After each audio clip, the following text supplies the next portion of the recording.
and welcome to the Patriot and Television Nigerian. Today, America inaugurates her 46th president, Joe Biden, a former vice president to President Barack Obama. The first inauguration of the President of the United States, President George Washington, took place on the 30th of April, 1789.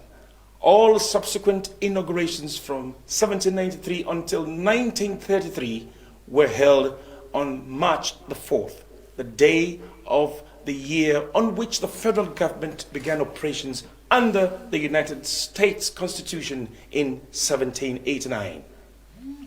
The date changed to 20th January due to the ratification of the 20th Amendment of the Constitution of the United States. The news is also making rounds that the 45th president, Donald Trump, may be absent at the inauguration of Joe Biden, and this may violate the tradition and social norms, but it does not violate the United States Constitution. The Constitution does not require an outgoing president to attend an incoming president's inauguration, but the presence of the outgoing president has come to be seen as important because of what it represents. For example, Woodrow Wilson, still in poor health after a debilitating stroke towards the end of his presidency, accompanied his successor, Warren G. Harding, on a ride to the United States Capitol, even though he was not well enough to attend the outdoor inauguration ceremony. The image of the past and present presidents of the United States Capitol is seen as an image of continuity of government and a graceful and peaceful transfer of power, which symbolizes a functioning democracy, making America, with over 282 years as champions of democracy, and swearing in the 46th President of the United States, who will be inaugurated and sworn in 16 hours later today. GMT can join us 6 hours after. And Donald Trump finally joins the bandwagon of those who have successfully completed only one term of 4 years as President of the United States. However, gestures will try to drive home the will to overcome some partisan divisions and move forward the intention of America. The country will later today will be in the presence of Bill Clinton, former president, George W. Bush, and Barack Obama, will be joining Biden and Harris in honoring the unknown soldier, while a virtual parade will be held across the country. This is a focus on this episode of The Patriot. My name is Peggy Shandy.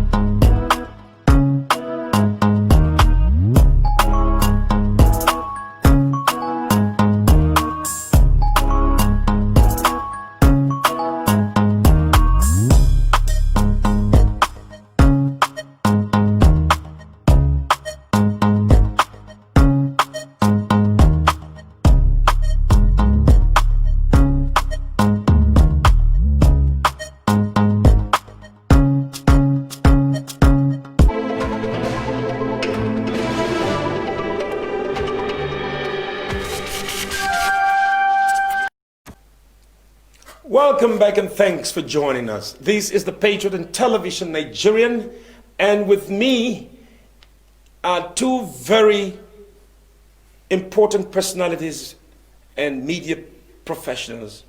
One is the producer of Spectacle and a frontline media professional, Daniel Tai. Welcome to the Patriot. Thank you, Mr. Peggy, for having me.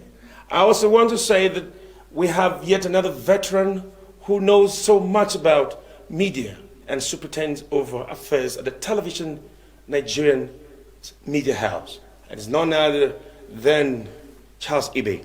Charles Ibe, the GM, thank you very much for joining us on Patriot. Thank you very much for having me. Thank you. Please, guys, let's go talking right now.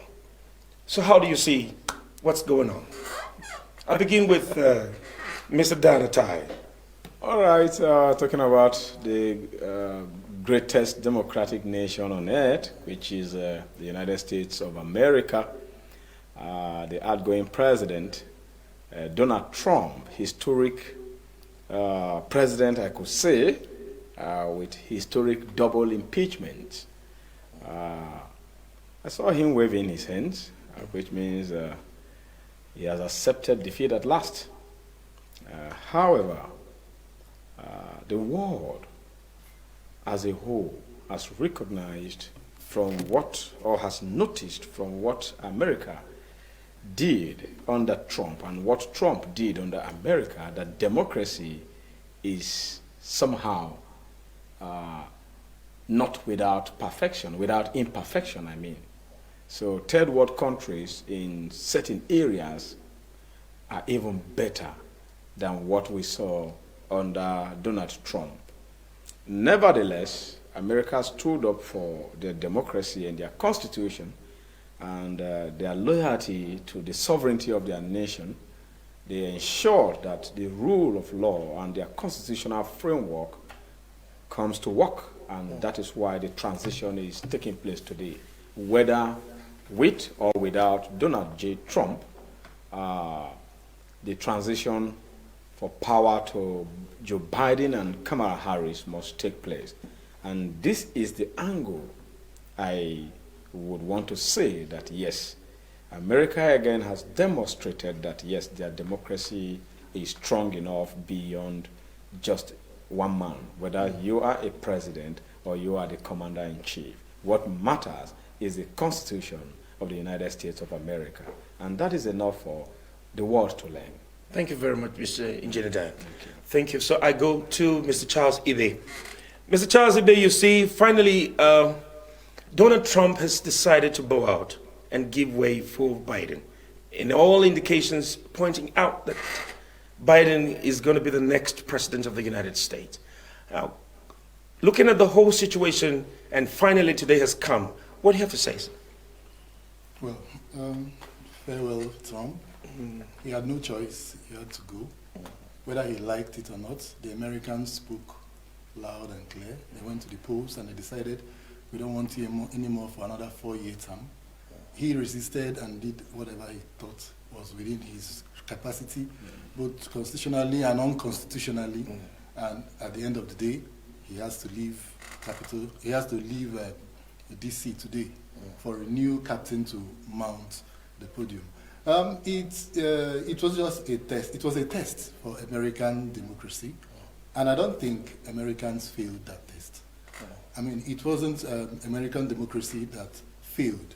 It was just Trump, in his own capacity as a human being, trying to bring in some let's say, put in some reactions, some natural instincts that passed wrong messages across borders.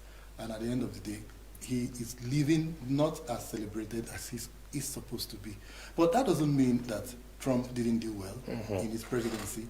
Trump did very, very well, if you ask me. Economic-wise, and even when he came in, he talked about America first, putting America first.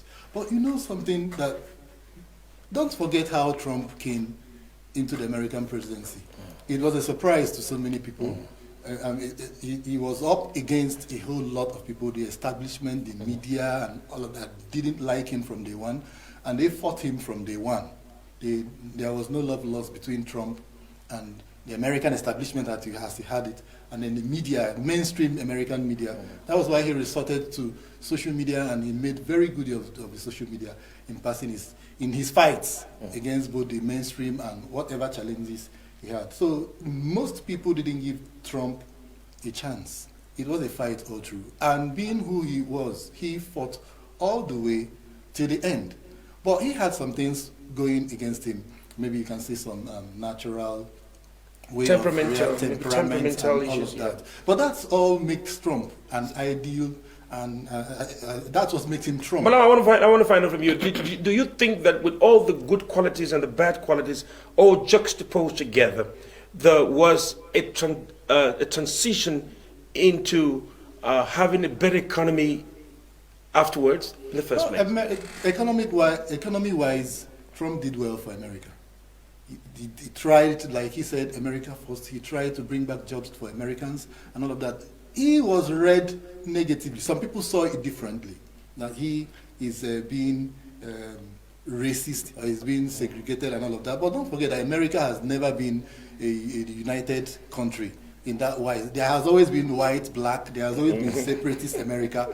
You understand? Those stops are there. But if you ask me, the mainstream media and all of that played up those sentiments so that make it appear as if Trump has come to divide America. CNN actually played a very, very critical role in trying to blast against him. That's not good. But I'm going to come back to you later. But I want to make a fact. Point. Because Jordan is itching to talk something. When Trump said America first, yes, you find out that it was read negatively. But then what was the man trying to do?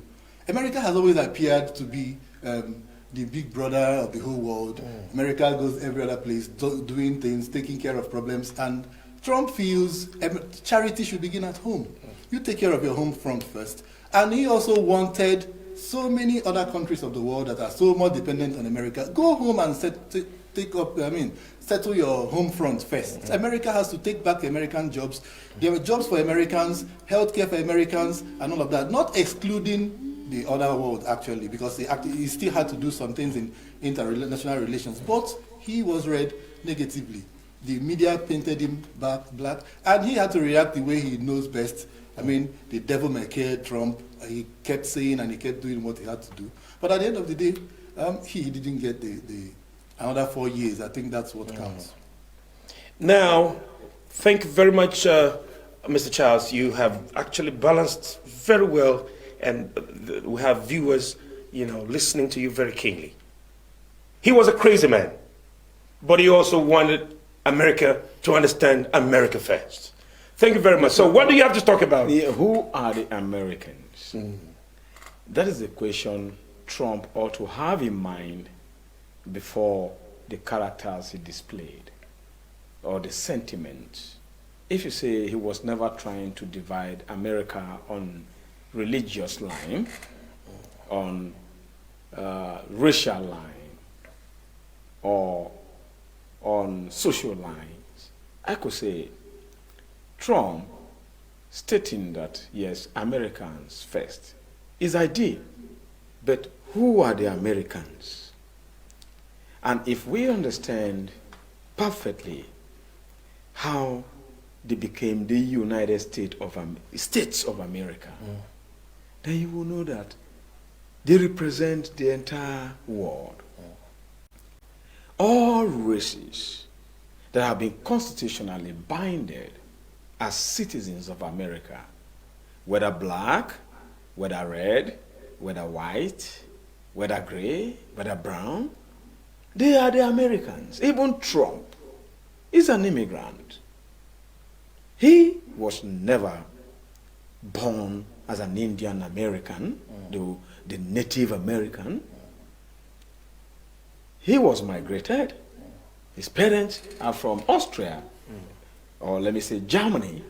So if you said American first, I see Americans as whoever has the citizenship of America, and that by the binding of their constitution, there should be no segregation.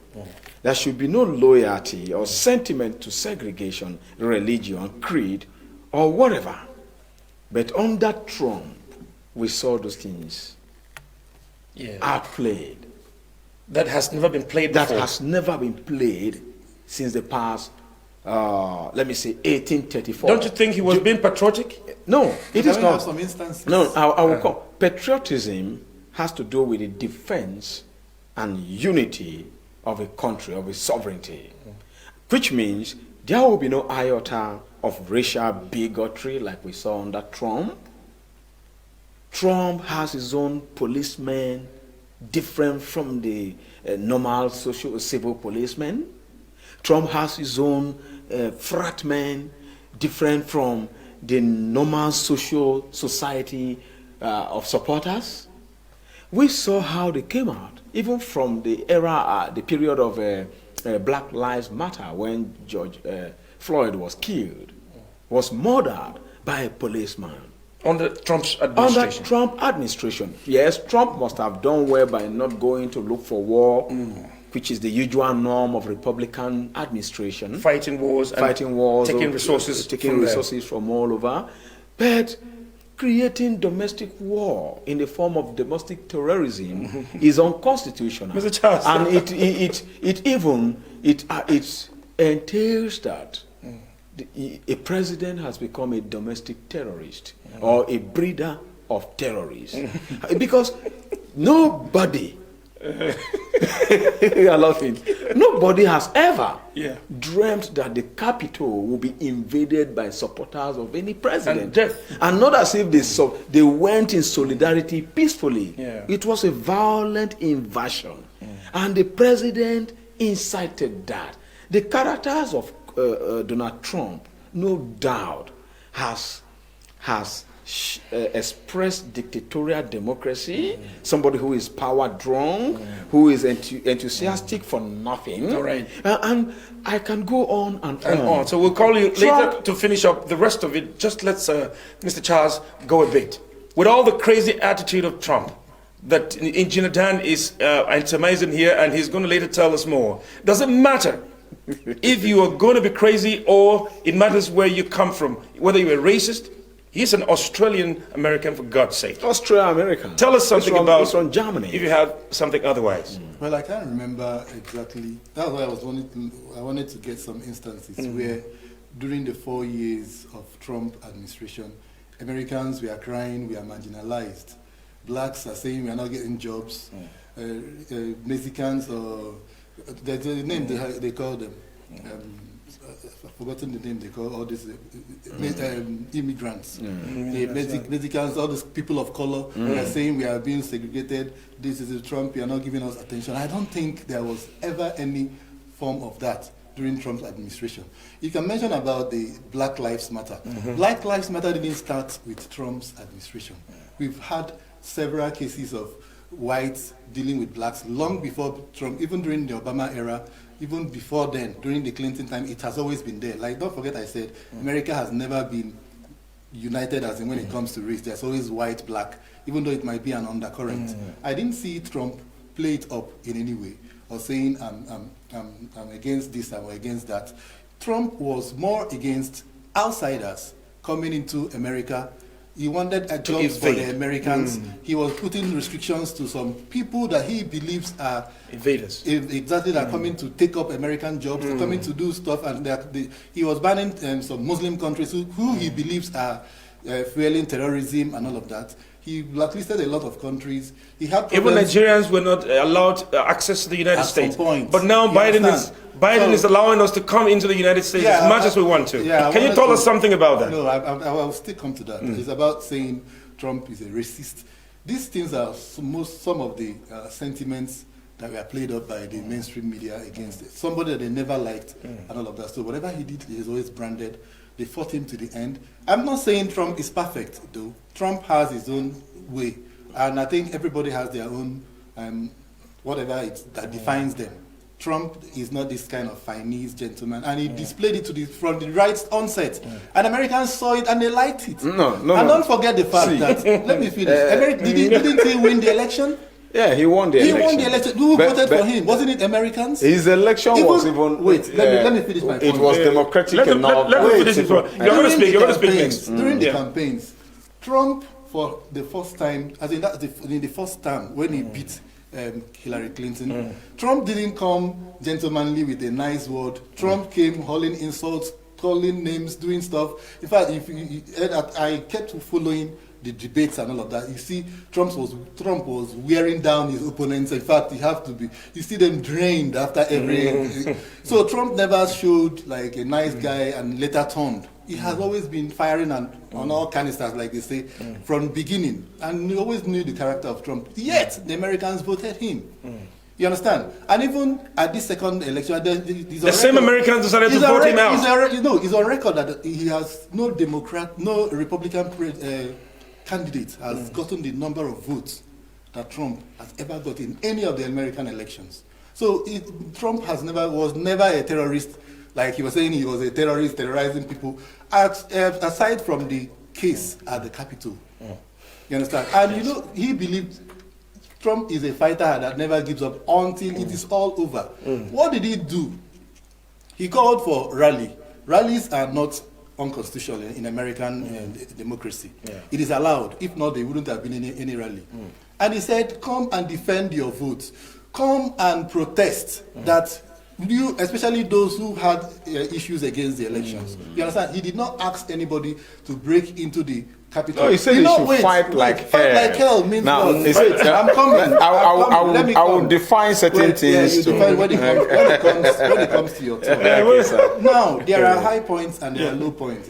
From Trump says it as he sees it. Raw. Now, he's called them. You know, Americans have a way of they are not Africans. You understand? You can play onto their emotion, you can play onto their psyche. That was what Trump wanted. A crowd chanting, he was trying to see how he can influence the lawmakers in their decision about upholding their election and all of that. It went south. It didn't quite go. Well, you can say he incited because he asked them to come out and fight, defend your right, defend your votes and all of that. So they took it literally. He did not ask anybody to go and break down or burn down and all of that. But he cannot be exempted from that because he came and addressed that rally. And some can say he incited them. I mean, whoever did anything wrong that was caught should be punished for whatever reason. That you broke down or you beat somebody up because he said somebody incited you. There are better ways. If you broke the law as a result of working under the ambits of the law, that rallies are okay, according to the United States Constitution. So whatever, but breaking the law during the rally is what... He did not ask anybody to break the law. Thank you very much. Anywhere he said, thank you. Break into the Capitol, and mess things up now. No, he didn't say that. No matter how it is, but it can be transmitted that, okay, because he made statements and can be interpreted as inciting. Engineer Dan, is there anything else you have to say? You've been eager to talking. First of all, we have... So before we go into the last part of the narration, we will just have to listen. We have the institutions of democracy. Number one, the Electoral College, which is of America. Two, you have their voting system before the Electoral College interpretation. Their voting system, you could vote from any part of the world, and it is strictly within the system. We heard how Trump was, apart from the Electoral College, was going against the voting system, which has been the tradition of the American people over years. He was going against it, that we are trying to rig him out. Now, that was a presumptuous statement. You don't presume in an election that is still on. He preempted the whole processes and said they are already rigging even before the election were counted. Then number three, you have the institution, the Congress itself, will also do their counting, and then validation will come to be. Now, Trump, who came to power through the same process, questioning it now, defied the same process despite their results. And they have been telling Trump that we can't find any rigging. They manufactured video. Donald Trump Jr. posted a video that they were manipulating Trump's vote. Americans vote from all over the world, wherever they are. That is the system we've been clamoring for. You vote online and it is registered.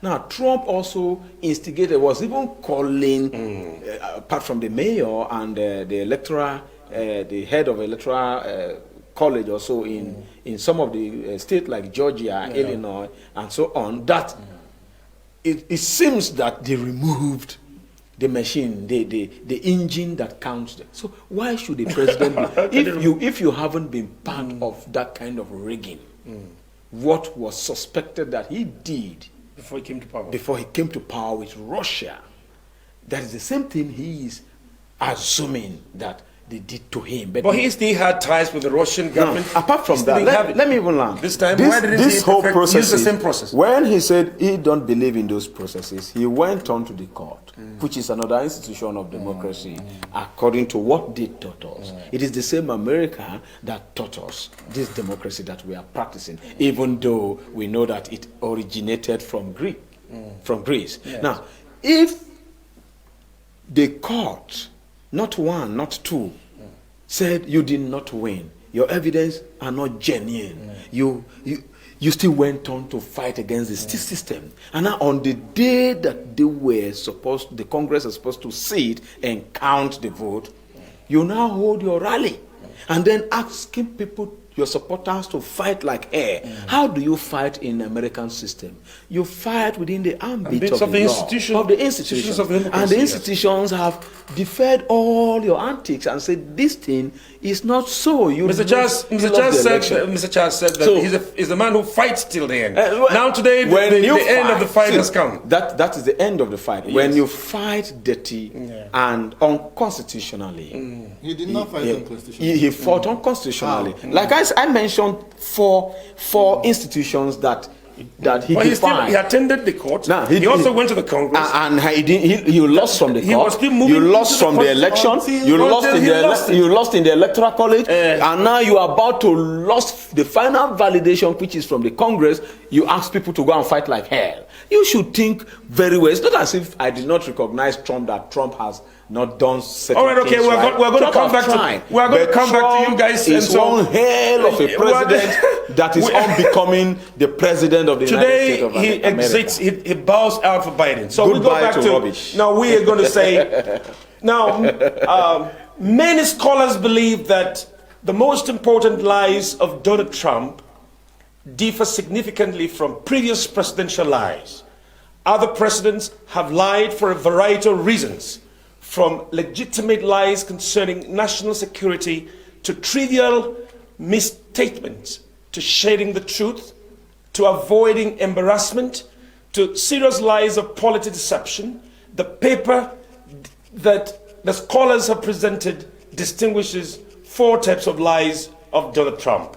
1, the trivial lies. 2, exaggerations and self-aggrandizement lies. 3, lies to deceive the public. And 4, egregious lies.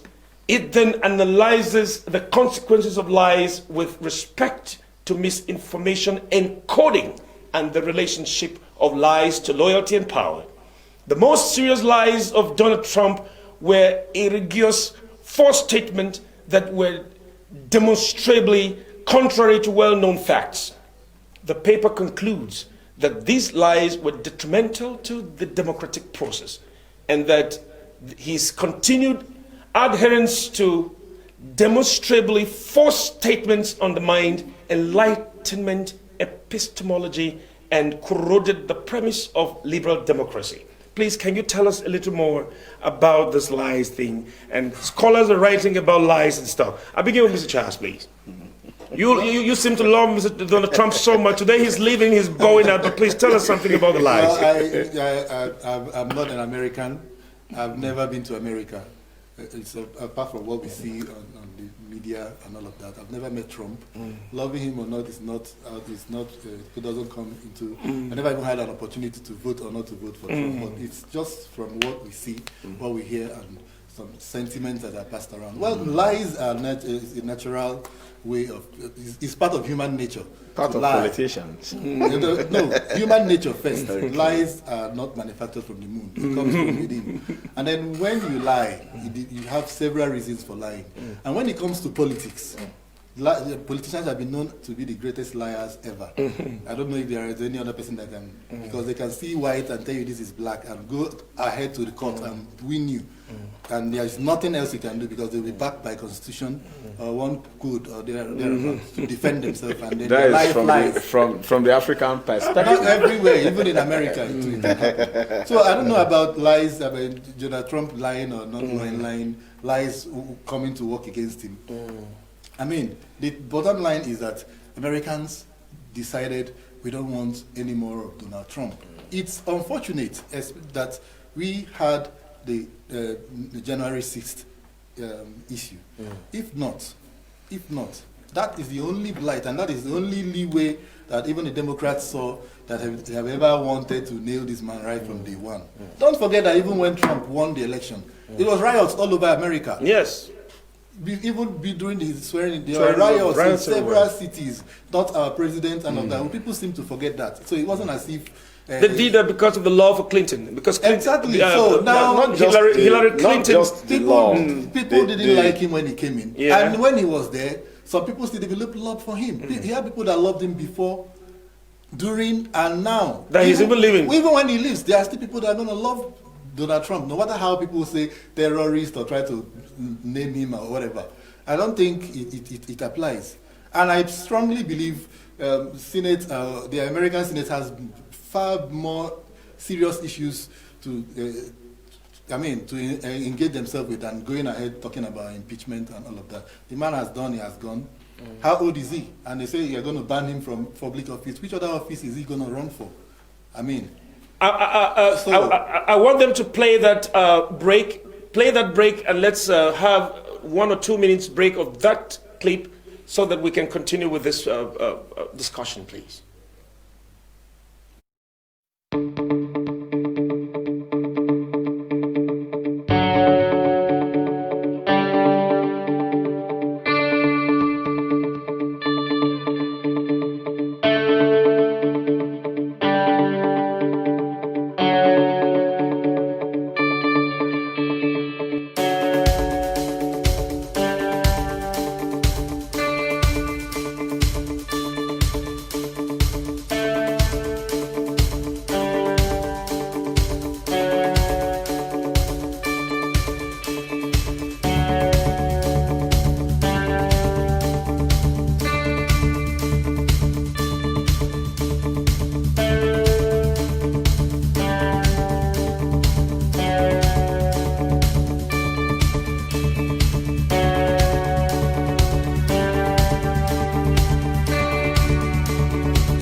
Welcome back. This is the Patriot on Television, Nigerian.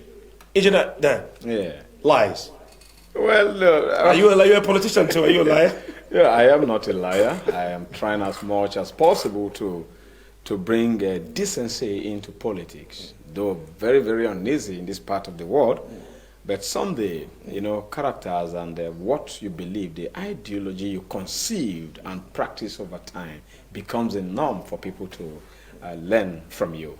Donald Trump, I would say farewell to him too, as he bid Americans farewell. He tried in certain areas, I must confess. He put African continent on their toes. And that is very, very uncommon of an American president. Usually some presidents will come and they would want you to just completely depend on them.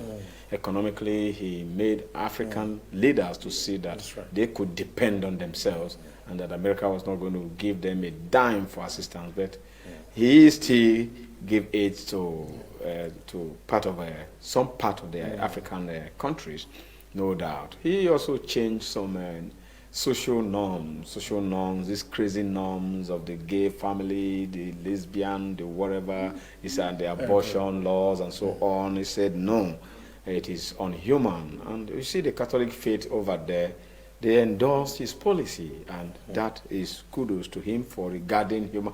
But to me, it is still religiously in nature, religious conceptions of ideology. do, because if you want to even America, don't forget, is founded in God we trust. in God we And trust. that is what Governor Tom is using in Benue State, in God we trust. And it is boldly inscribed on the dollar, in God. In God we trust. We trust. So the religious affiliations and stuff like that. There is this religious belief and inclination sometimes, but it's not as if Trump himself is a bona fide and renowned Christian per se, because you see, when it suits politicians, they bring the issue of religion just to divide people. How has Trump been a Christian, if you want to ask me? When the Black Lives Matter protest was going on, we saw how he went to carry the Bible, even turn it upside down, later turn it right, and started showing the world. That is hypocrisy to me. You don't even need to carry the Bible to prove to the people that you are trying to defend the Bible. He moved the capital from Tel Aviv to Jerusalem. No, the capital. It's also a Christian, it's a religious it's religious inclination. Yeah. That's why I said the American president was walking under religious line, racial line, was creating that division and so on and so forth, though to his own personal belief, and the prophecy that they said must come to pass. He is trying to fulfill the biblical prophecy that he believed, because Jerusalem was not the capital before, but it was also prophesied that somebody will make it the capital. Still the religious perspective. Which is still the religious perspective, just to gain that solidarity from the Jewish people and from Christians as well. So he used the psyche of both religion and racial bigotry.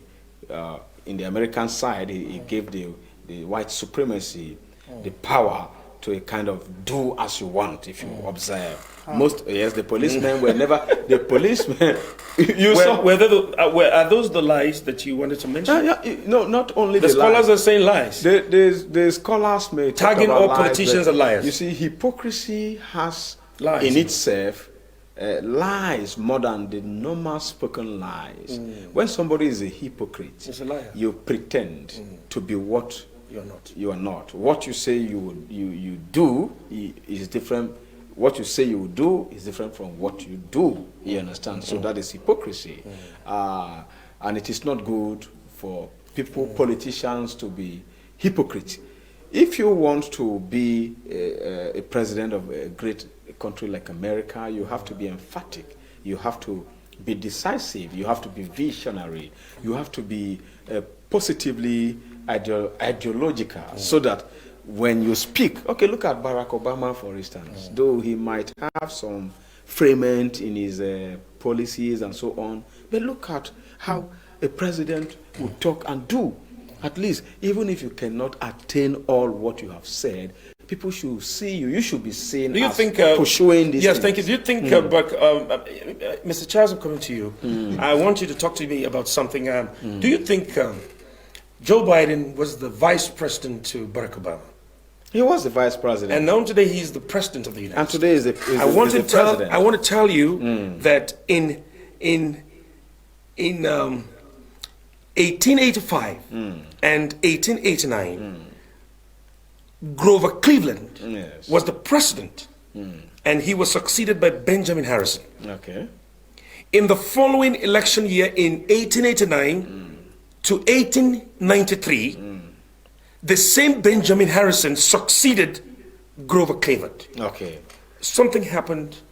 The vice president became the president of the past administration is now taken over. He wanted his party to win, Hillary Clinton, but now how do you think Barack Obama will be excited somewhere now? Apart from being excited, he's happy that Trump is going. See, Barack Obama. We have just 7 minutes left. Barack Obama, Joe Biden. They were, the ones that rode before they handed over to Donald Trump. Apart from the leader of the Republican Party, Mark Conner, you discover that they don't believe in partisan politics over there. This is what they are trying to reject Trump. One of the things that is making them to reject Trump. Now, Americans usually have Republican and the Democrats, the Democratic Party.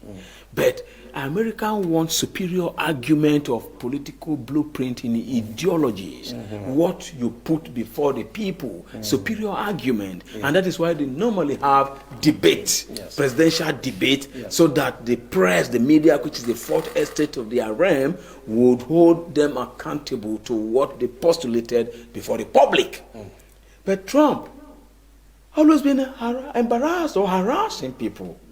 See, a gentleman. I think this is the first time America has gotten this kind of president who stands firm to tell you, no, there was you are foolish. There was will one you stop this thing? In the 18th century, like you said, I think 1843 or something. There's one Andrew Jackson. Yes, Andrew Jackson. Yes, which he is trying to emulate to copy. Yes, but 1865 to 1869. Okay. Andrew Jackson. Andrew Jackson. Yeah. And you remember he was never impeached. He was never impeached. And but Trump has been impeached twice. Though Trump is having one good record that the president that was impeached twice, but never attempted impeachment, never removed. Oh, he was impeached but never removed. Yes, that is Trump. He was impeached twice. This is the second impeachment, but never all removed. in one single term. All in one single term. All right, Mr. Charles, I'll come back to you now, and that's what we're going to round up. Impeachment is going to work later on, and the consequences will be spared out, just for him not to recontest any election and also become the leader of the Republican Party. Wow. Yes. And today ends the whole of those. It ends the whole. No impeachment anymore. Mr. Charles, we have a president of the Federal Republic of Nigeria, President Goodluck Jonathan, who... Former president, yes. Once a president in Nigeria, you're a president. And I'm sure if you're a president, you're president for life. But former President Goodluck Jonathan conceded defeat. How do you compare the fighting to the end syndrome of Donald Trump and the conceding to defeat that Nigeria, former President Goodluck Jonathan, was able to stand to concede defeat and say, no, it's all right. My contest does not worth the life or the blood of Indians. My ambition does not worth the life or blood of innocent Nigerians. Do you think they are two very because fighting to the end or conceding defeat and say, okay, I'm all right, 4 years is okay for me. They are two different. I don't think you even need to compare, because there are two different scenarios, there are two different climes. There are two different precedents. America has institutions that checkmates you no matter how big. Trump knew all along. Trump pulled all his stops, and he knew that he cannot go above the Constitution. He just had to satisfy himself, as in him, Trump. I want to make sure until I fight till I drop. As a billionaire that he is. I think the only place you can compare Trump and Jonathan is that both of them, they operated on the same level, because Trump knew there is no way he's going, but he just wants to satisfy himself. On the other side, Jonathan knew that we don't have strong institutions. If Jonathan had wanted to contest that election, he had every opportunity and nothing would have happened. Except what he said he didn't want, the blood of innocent. Yes, which Trump wanted. The institutions in America, you mentioned institutions. Trump wanted. The institutions Trump has said so. Let's not fight Trump, like hell. Trump has never at any point in time said kill anybody. Things happen. People say one thing and people interpret them negatively and go out there and carry out their whatever actions, and the law is there to meet anybody that does whatever. You understand? So what I'm trying to say is this: Trump was Trump, Jonathan was Jonathan. Given both of them looked at circumstances around them. Trump knew that Americans listen to sentiment. An American can say, I stand with you now, and I'm walking towards that point and you see somebody crying and saying something, that orientation can change. And it did during the Capitol. You saw 10 Republicans. All of a sudden, just because of what happened, that they voted against Trump.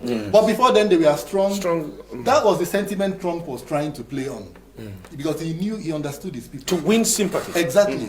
And it worked against him. So we cannot say, like he did say, the Republicans did not like Trump. No, they stood by Trump. Remember the first impeachment? Didn't work. It was along party line. Yes, the Democrats impeached him. Yes. The Republican-controlled Senate cancelled it off. off. Now they are looking at the same scenario playing out again in the Senate. So America, the scenarios are different. Africa, Nigerian politics, but democracy I think, is different from American system. Trump knew all along Yes. that he can never go high above the structure, the institution they have. But he didn't want to go down as somebody that just didn't threw in the towel. That is the domestic that was why terrorism he wanted to create that. Fight to the end. It's not about democracy. Somebody. When I say fight, it doesn't really blow people up. Exactly. You believe in. He went through all. You believe in what? Wait, now you believe in what more than the institutions that brought you? The capital was the last, wasn't it? It was the last. He went to the court, he did everything, and he went lost. to the Congress, he lost. It was not over Capital until was it the is last. over. And now he is still in that fight. He went to the. Would you say he was crazy by fighting, going to the court? He had to exercise that right. Now he think, okay, come on, my supporters, come on, play on these people's intelligence, play on their sympathies, rally, shout, say no, they are this thing, so that they will hear you, and perhaps somebody might have a change of mind. And then some crazy guys decided to go overboard. And it was not like Trump calling for people's blood. Where did he call for anybody's blood? Things that interpreted, fine, you can say because he spoke, he could be a kind of ginger. But he never said, pick up your guns, shoot down and kill and destroy. That point is well taken. And it's well taken. I want to thank you very much, gentlemen. But on the last note, I want us to talk a bit about Biden. He has already appointed Nigerians in his cabinet. And later today by 4, we're going to be watching live streaming 16 hours GMT. And can you just please talk a little bit about Biden? I'll begin with you, Mr. Charles. Biden has, he has the establishment behind him. He has the media, he has every other thing. He has a soft ground for him to tread on, unlike what Trump had when he came. So it's left for him to do the needful. But don't forget that Biden also has a lot he has on his hands. He has coronavirus, and he has a divided America. You understand? Trump's supporters are not happy wherever they are right now. You never know. That's why you saw the inauguration, security all over the place. People there are still uncertainty. Yes. You understand? You never can tell what will happen. So it is, and then also how the Senate handles impeaching Trump going forward. They also have to look at Trump's followers. Biden would have to find a way to unite everybody, both pro and against, so that for him to have an easy ride. So it's not going to be a tea party for It's not a tea party for Biden. He has so much. And if I have to advise him, let him start one after the other. Yeah, so Mr. Biden, so it means that just like Franklin Roosevelt also had a divided America. So Joe Biden is also faced with the same kind of thing. So let's see what he's going to do. Whole lot of work to do. Bind America together. Whole lot of work. Engineer Dan, your last words in line with the international policy of Joe Biden. Congratulations to American people. They have stood behind their institutions of democracy. They have also stood behind the Constitution of the sovereignty of America. They have also stood that they are citizens, and what matters is citizenship, not any egocentric leader. And that is what we must learn from America, we that are in the third world country. I believe that Joe Biden will lead well, will unite Americans more, and I think he has this pandemic to fight. And by the grace of God, like every other pandemic that has come and gone, this one too will will pass us by. So America, congratulations, and democracy, we are waiting for you to learn from you. Thank you. 280-something years of democracy, champions of democracy. And somebody wants to destroy it within 4 years. And then Mr. Charles does not agree with you on that. He says that he has done so well, and then balancing up, he has also done well. The point is that when the Congress was invaded, and after that, Trump made a statement that he was not going to appear in Joe Biden's inauguration. And you read here that the Constitution doesn't bind it. It's not. I know now. You So see, that I am trying to bring out the characters of not accepting defeat, not a spirit of sportsmanship. I get it in politics. Because you don't accept. What about? But they're all liars. Put yourself in the shoes. They say lies. Yes, scholars are writing about lies. Yeah, of course. That all American presidents have been liars. No, but if Trump's own is different. It is quite so different. So do you accept that? Of course. All right. Okay. Thank you. You said you are not accepting even the Congress and today decision. he finally goes. And you want to instigate war. It's not on any law that he must appear today. But let's see what happens. The rest of the other presidents are not dead. Just farewell to him and let him go and face his business. Mr. Charles, it's beautiful having you in the studios of Television Nigerian and on my show, The Patriot. Engineer Dan, thank you very much for balancing up. I know that from the discussions here, you are pro-Biden and no, Charles is pro-democracy. Pro-democracy. Pro-Donald Trump. I just want democracy to be as it is. This is all we have for you on this episode of The Patriot on Television Nigerian. Please don't forget to join us again for another very interesting episode of The Patriot and sponsor programs on The Patriot. Please activate all our social media handles and participate by watching and subscribing and liking the button. Until then, I am Peggy Shande and many thanks for watching.